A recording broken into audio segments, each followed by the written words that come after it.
You have been lied to your entire life. They told you that anger is power, that rage is strength, that when someone disrespects you, your fury is justified. But here is the truth that Machiavelli understood 5 centuries ago, and that most men will never grasp. Anger is not power. Anger is surrender. The moment you feel that heat rising in your chest, the moment your jaw tightens, your fists clench, you have already lost. You have handed the keys of your kingdom to whoever provoked you. They are now driving your mind, your emotions, your actions, and you, the so-called strong man, are just a passenger in your own life.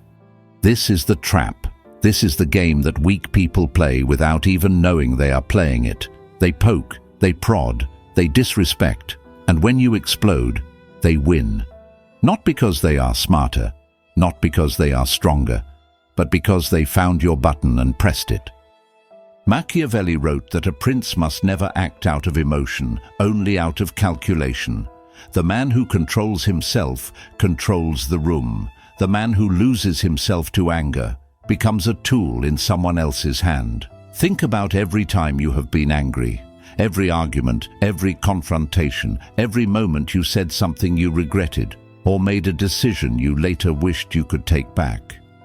What did your anger give you? Nothing. It took from you your clarity, your dignity, your strategic advantage. Today, that cycle ends. You are going to learn how to become untouchable, not through aggression, not through suppression, but through something far more dangerous: understanding, cold, calculated, Machiavellian understanding, the kind that makes you impossible to manipulate. Part 1. Understanding the game. Here is what most people will never understand. The world is a stage. Every interaction is a performance. And the vast majority of people walking this earth are sleepwalking through their roles. They react without thinking. They speak without strategy. They provoke without purpose. When someone insults you, when someone disrespects you, when someone tries to drag you into their chaos, understand this: they are not operating from a place of power. They are operating from a place of unconsciousness. They are slaves to their own emotions, their own insecurities, their own unresolved wounds, and they want you to join them in that prison. Machiavelli observed that men are driven by 2 things: fear and self-interest. When someone attacks you verbally, when someone tries to belittle you or undermine you, they are acting from fear. Fear of your potential, fear of your presence, fear of something within themselves they cannot face. This is the game, and once you see it, you cannot unsee it. The man who understands human nature at this level does not get angry. He gets curious, he watches, he studies, he sees the puppet strings attached to every person in the room. While others are reacting, he is collecting information. While others are losing control, he is gaining it. You must train yourself to see every provocation as a window into the other person's psychology. What are they afraid of? What do they want? What wound is driving this behavior? When you ask these questions instead of reacting with emotion, you shift from victim to observer, from pawn to player. Part 2. The Mask of Indifference. There is a weapon more powerful than any word you could speak, more devastating than any punch you could throw: the mask of indifference, the face that reveals nothing, the eyes that show no wound. Machiavelli understood. Perception is reality. It does not matter what you feel inside. What matters is what you display to the world. The man who appears unbothered becomes unbothered in the minds of those watching. And in the game of power, appearance is everything. When someone attacks you and you show no reaction, something shifts. They expected fire. They expected chaos. They expected to see you crumble, explode, lose yourself. Instead, they get nothing. Silence, stillness, a cold, steady gaze that says, "You are beneath my emotional investment." This is psychological warfare at its finest. You do not need to fight back. You do not need to defend yourself. Your composure is your defense. Your indifference is your attack. Practice this. Master this. When you feel the heat rising, let your face go cold. When words rush to your tongue, swallow them. Let the silence stretch. Let them wonder what you are thinking. Let them question whether their strike even landed. The unreadable man is the most dangerous man in any room because no one knows his next move. No one knows his true thoughts. No one knows where they stand with him. This is power. Not the loud, desperate power of the man who must prove himself, but the quiet, suffocating power of the man who has nothing to prove. Part 3. Reframe and understand people. Every insult is a gift. Every attack is a confession. You just need to know how to read it. When someone comes at you with disrespect, with mockery, with aggression, they are not revealing something about you. They are revealing everything about themselves, their insecurities, their fears, their desperation. The weak man hears an insult and thinks, "What is wrong with me?" The Machiavellian hears an insult and thinks, "What is wrong with them?" Train your mind to see every provocation as information, not injury. When a man mocks your ambition, he is telling you he has none. When a man attacks your confidence, he is showing you he lacks his own. When a man tries to humiliate you publicly, he is broadcasting his need for validation to everyone watching. Once you understand this, anger becomes impossible. How can you be angry at someone who is simply exposing their own weakness? How can you be bothered by words that say more about the speaker than they ever could about you? Part 4. Rule your inner kingdom. Every person who makes you angry has invaded your kingdom.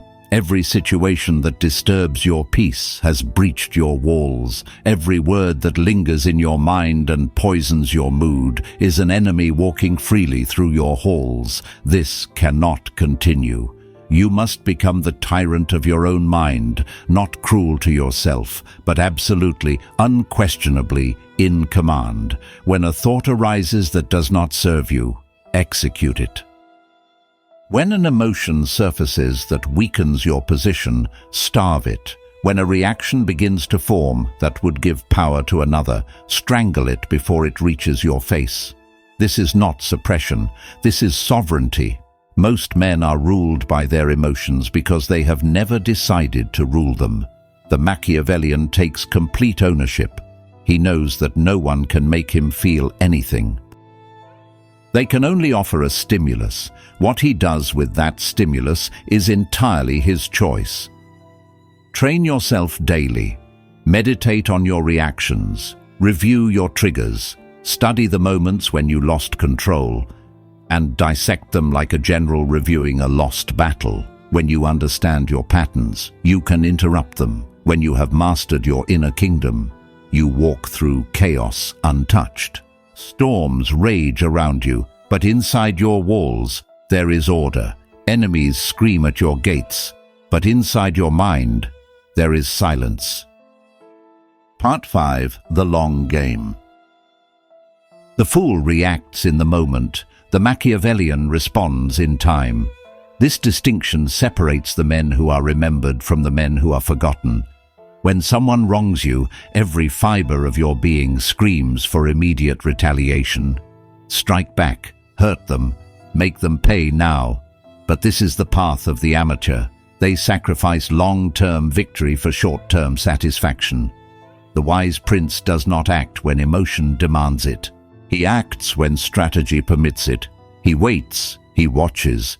He allows his enemy to believe the matter is settled, that no consequences are coming. Then, when the moment is perfect, when his adversary has dropped their guard and forgotten the original offense, he moves swiftly, precisely, devastatingly. Cold revenge is surgical. It comes when least expected and leaves no room for retaliation. But here is the deeper truth. When you master the long game, revenge is often unnecessary. Time handles your enemies for you. Their patterns catch up to them. Their character creates consequences you never had to orchestrate. Your patience becomes your greatest weapon. because it allows you to conserve energy while the universe does the work. Part 6. Become untouchable. You have walked through the fire of these words. You have heard truths that most men will spend their entire lives running from. On one side is the old you, the reactive one, the man who gave his power away every time someone pushed his buttons, the man who let strangers, co-workers, family members, and even complete fools disturb his peace and hijack his emotions. That version of you served a purpose, but his time is over. On the other side is the man you are becoming. The untouchable one, the man who moves through the world with cold clarity, the man whose emotions are tools, not chains, the man who sees provocation as information, silence as dominance, and patience as his sharpest blade. From this moment forward, you carry a new code. When they insult you, you will study them. When they provoke you, you will observe. When they attempt to drag you into chaos, you will remain the calm at the center of the storm. Not because you are weak, but because you are operating on a level they cannot comprehend. They will wonder why you do not react. They will be unsettled by your stillness, that doubt, that confusion, that subtle fear they feel in your presence. That is your power made visible. You do not need to announce your strength. You do not need to prove anything to anyone. Your composure speaks louder than any argument. Your discipline commands more respect than any confrontation. Your mastery of self makes you dangerous in ways they will never fully understand. Empires rise and fall. Opinions shift like sand. People come and go. But the man who has conquered himself remains unbroken, unshaken, untouchable. Walk it with the coldness of a strategist and the patience of a king. Remember everything you have learned. The trap of anger, the game beneath the game, the mask of indifference, the reframe, the power of silence, detachment from outcome, the clinical view of people, sovereignty over your inner world, and the long game. These are not just ideas. These are weapons. Use them daily. Practice them relentlessly. Let them become so ingrained in your psyche that reaction becomes impossible and response becomes effortless. If these words have shifted something inside you, if you feel the change already beginning, drop a comment below with this phrase: I am the storm. They cannot move. Let that be your declaration, your line in the sand, your signal to yourself and the world that the old you has died and the new you has taken the throne. If this philosophy has opened your eyes, hit the like button, subscribe to this channel, and turn on notifications so you never miss what comes next. You are now part of a brotherhood of the strategic, the patient, the untouchable. Welcome to the game.